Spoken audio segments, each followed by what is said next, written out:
consistently self-disciplined. Number one is realizing that discipline isn't the easiest option. Number two, discipline is a full-time activity, day by day, every day. And the third step to becoming self-disciplined is really a philosophy that holds one of life's unique promises. Number three simply says, for every disciplined effort, there is a multiple reward. That's one of life's great arrangements. It's like the law of sowing and reaping. In fact, it's an extension of the biblical law that says if you sow well, you reap well. Now here's a unique part of the law of sowing and reaping.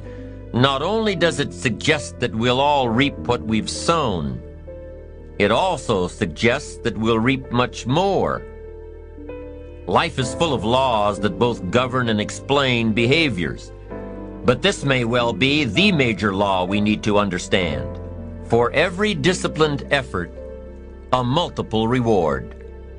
For every disciplined effort, a multiple reward. What a concept.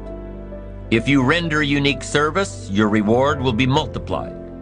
If you're fair and honest and patient with others, your reward will be multiplied. If you give more than you expect to receive, your reward is more than you expect. But remember, the key word here, as you might well imagine, is discipline. Everything of value requires care and attention. Everything of value requires discipline. Children require discipline. They must have a structure built for them. They must have boundaries to work within so they feel secure and comfortable to explore and grow. They must learn to recognize what's right and what's wrong, what's acceptable behavior, what's not acceptable. Children require unwavering discipline, consistent discipline, or they'll be confused as to how they're supposed to behave. Likewise, our thoughts require discipline. We must set up our inner boundaries, our codes of conduct, or our thoughts will be confused. And with confused thoughts, we'll end up being confused, hopelessly lost in the maze of life. And confused thoughts produce confused results. Look around you at this very moment in time. What might you be doing that needs attention? Perhaps you're listening to this program as you drive along in traffic, blowing your horn at someone ahead of you who isn't driving at the speed you'd like to. Perhaps you're listening alone because you've had a disagreement with someone you love or someone who loves you, and your anger won't allow you to speak to that person. Wouldn't this be an ideal time to examine your need for a new discipline?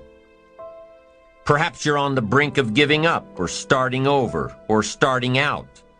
And the only missing ingredient to your incredible success story in the future is a new and self-imposed discipline that will make you stay longer and try harder and work more intensely than you ever thought you possibly could.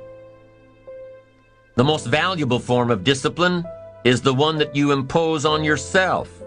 Don't wait for things to deteriorate so drastically that someone else must impose discipline into your life. Wouldn't that be tragic? How could you possibly explain the fact that someone else thought more of you than you thought of yourself? That they forced you to get up early and get out into the marketplace when you would have been content to let success go to someone else who cared more about themselves?